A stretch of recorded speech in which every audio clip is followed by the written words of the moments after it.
Hello दोस्तों, नमस्कार। आज हम बात करेंगे भारत के अक्षांश और देशांतरीय विस्तार के बाद उससे संबंधित कुछ तथ्यों की बात करेंगे, जिसमें भारत से गुजरने वाली कर्क रेखा और एक रहेगी भारतीय मानक समय रेखा। इसके बाद हम आगे बात करेंगे भारत की स्थलीय सीमा की और जलीय सीमा की। तो देखिए, हम बात करते हैं भारत में कर्क रेखा की स्थिति। कर्क रेखा का दूसरा नाम 23.5 डिग्री उत्तरी अक्षांश रहेगा। तो जी हम बात करें भारत अक्षांशों के सापेक्ष बात करें तो उत्तरी अक्षांशों पर स्थित है, जबकि देशांतरों के सापेक्ष बात करें पूर्वी देशांतों पर विद्यमान रहेगी। तो इसके साथ हम बात करते हैं कि भारत में एक रेखा गुजरती है जिसका नाम रहेगा कर्क रेखा, या जिसे हम कह सकते हैं 23.5 डिग्री उत्तरी अक्षांश रेखा। इसकी बात करें तो भारत के मध्य से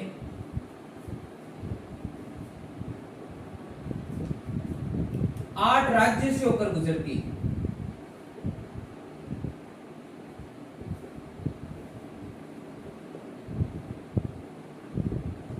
तो कर्क रेखा की बात करें तो भारत के मध्य से गुजरने वाला अक्षांश या अक्षांश रेखा होगी, और इसकी बात करें तो भारत की यह 8 राज्यों से गुजरती है। तो किस प्रकार से गुजरती है, तो हम बात करें ये अपना भारत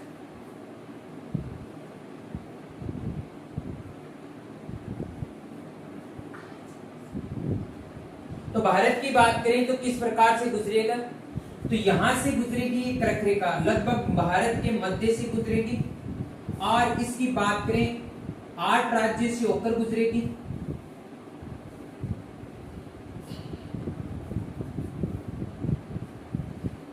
और इसकी बात करें कौन कौन से राज्यों से, तो इस तरफ पश्चिम और ये हो जाएगा आपके पूर्व। तो पश्चिम से पूर्व की ओर इनका क्रम ध्यान रखना है। तो यहां बात करें गुजरात के बाद ये राजस्थान,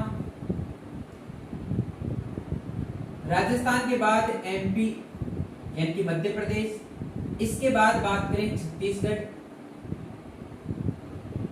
इसके बाद बात करें झारखंड, इसके बाद बात करें जाएगी पश्चिम बंगाल, और इसके बाद भारत के पूर्वोत्तर के 2 राज्यों से गुजरेगी। एक तो रहेगा त्रिपुरा और दूसरे राज्य की बात करें मिजोरम।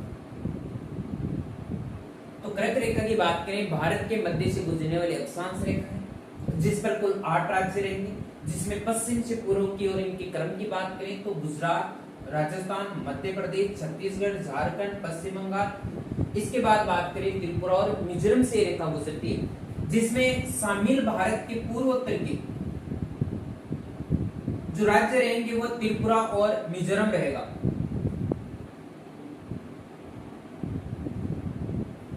तो 7 बहनों में शामिल राज्य जहां से कर्क रेखा गुजरती है तो वह त्रिपुरा रहेगा, मिजोरम रहेगा। इसके बाद बात करें भारत की बात करें तो कर्क रेखा भारत को 2 भागों में बांटती है। इस तरफ कटिबंध जो बचेगा वह रहेगा उपोष्ण कटिबंधीय क्षेत्र,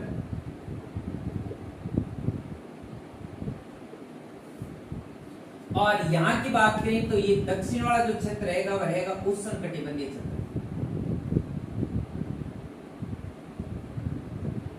तो देखिए, बात करें अक्षांशों के सापेक्ष दक्षिणी भारत यानी कि कर्क रेखा की दक्षिण में उष्ण कटिबंधीय क्षेत्र पाया जाता है, और कर्क रेखा के उत्तर की बात करें तो उपोष्ण कटिबंधीय क्षेत्र पाया जाता है। तो ये रहेगी हमारी कर्क रेखा। तो भारत के मध्य से गुजरने वाली कोई अक्षांश रेखा है जिसका नाम कर्क रेखा। कर्क रेखा भारत के 8 राज्यों से होकर गुजरती है, जिसमें बात करें गुजरात, राजस्थान, मध्य प्रदेश, छत्तीसगढ़, झारखंड, पश्चिम बंगाल, त्रिपुरा, मिजोरम रहेंगे। जिसमें पूर्वोत्तर के राज्यों की बात करें तो त्रिपुरा और मिजोरम रहेगा। इसी के साथ कर्क रेखा की बात करें, इसकी सबसे कम लंबाई जो रहेगी राजस्थान में रहेगी।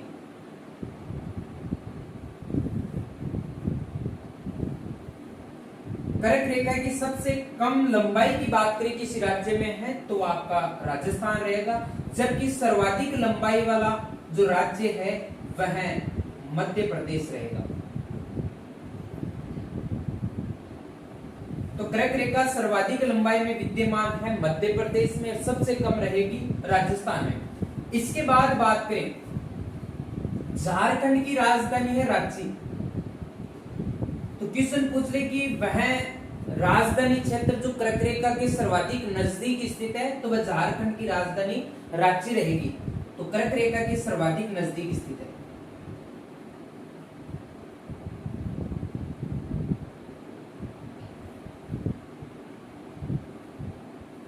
क्वेश्चन पूछ ले कि सर्वाधिक नजदीक स्थित कर्क रेखा की कोई राजधानी क्षेत्र है तो आपके झारखंड की राजधानी रांची होगी। तो इस प्रकार से हमारे भारत में जो कर्क रेखा की स्थिति वह रहेगी।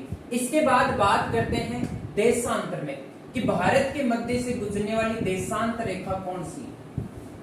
तो देखिए हम बात करें भारत के मध्य से गुजरने वाली जो देशांतर रेखा है वह 82.5 डिग्री पूर्वी देशांतर रेखा या 82.5 डिग्री पूर्वी याम्योत्तर रेखा रहेगी।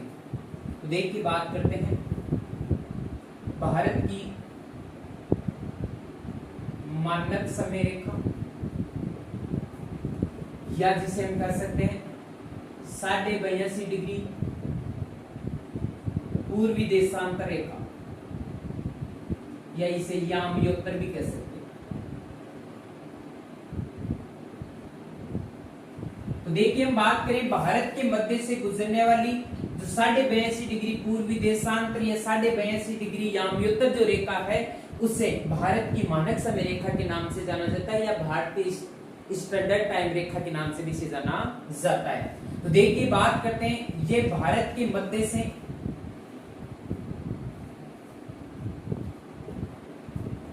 पांच राज्यों से गुजरती है।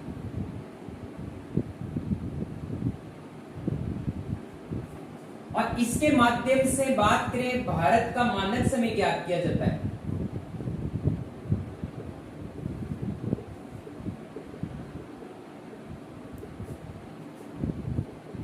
तो भारत का मानक समय ज्ञात जो किया जाएगा यदि स्थान पूछ ले तो स्थान होगा नैनी।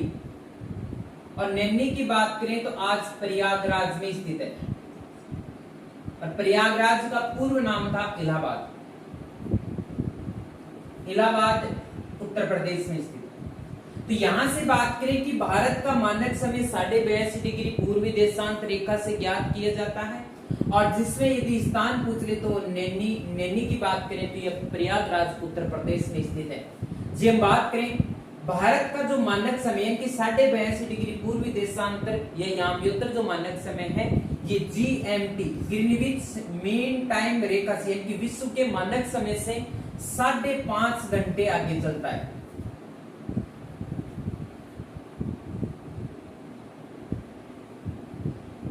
तो भारतीय मानक समय की बात करें तो विश्व के मानक समय से 5.5 घंटे आगे चलेगा।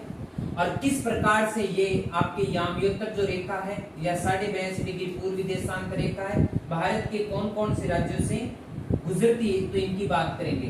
तो इस प्रकार से हमारा भारत और ये रेखा जो रहेगी लगभग यहाँ से गुजरेगी जिस पर कौन कौन से राज्य आते हैं। तो देखिए बात करें उत्तर से दक्षिण की ओर इनका क्रम आपको ध्यान रखना होगा। तो यहाँ बात करें सबसे पहले जो राज्य आएगा उत्तर प्रदेश आएगा यूपी। इसके बाद बात करें यहाँ आएगा MP यानी कि मध्य प्रदेश से भी गुजरेगी। इसके बाद बात करें यह रेखा छत्तीसगढ़ से जाएगी। इसके बाद बात करें ये रेखा ओडिशा से जाएगी और इसके बाद बात करें आंध्र प्रदेश राज्य से जाएगी। तो इस प्रकार से भारतीय मानक समय रेखा भारत के 5 राज्यों से गुजरती है जिनमें से उत्तर से दक्षिण की ओर आपको क्रम ध्यान रखना पड़ेगा। उत्तर प्रदेश, मध्य प्रदेश, छत्तीसगढ़, ओडिशा और आंध्र प्रदेश इनसे ही गुजरेगी। अब देखिए बात करते हैं यदि क्वेश्चन आपको पूछ ले कि 82.5 डिग्री पूर्वी देशांतर रेखा और दूसरी बात करें 23.5 डिग्री उत्तरी अक्षांश रेखा,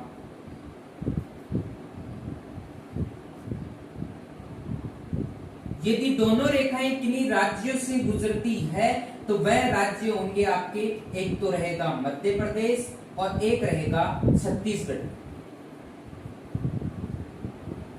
तो भारतीय मानक समय रेखा व कर्क रेखा किन्हीं 2 राज्यों से गुजरती है तो वह रहेगा एक तो मध्य प्रदेश और एक रहेगा छत्तीसगढ़। तो इस प्रकार से भारत में हमारे एक तो 82.5 डिग्री पूर्वी देशांत रेखा और एक 23.5 डिग्री उत्तरी अक्षांश रेखा की बात रहेगी। इसके बाद अगले में वीडियो में पढ़ेंगे भारत की स्थलीय सीमा और जलीय सीमा, किस प्रकार की हमारी भारत की जलीय सीमा रहेगी, कौन कौन से पड़ोसी देश से किस किस प्रकार की हमारी सीमाएं लगती है। यदि आपको ये वीडियो पसंद आए तो लाइक कीजिए, शेयर कीजिए और इस YouTube चैनल को सब्सक्राइब कीजिए। धन्यवाद।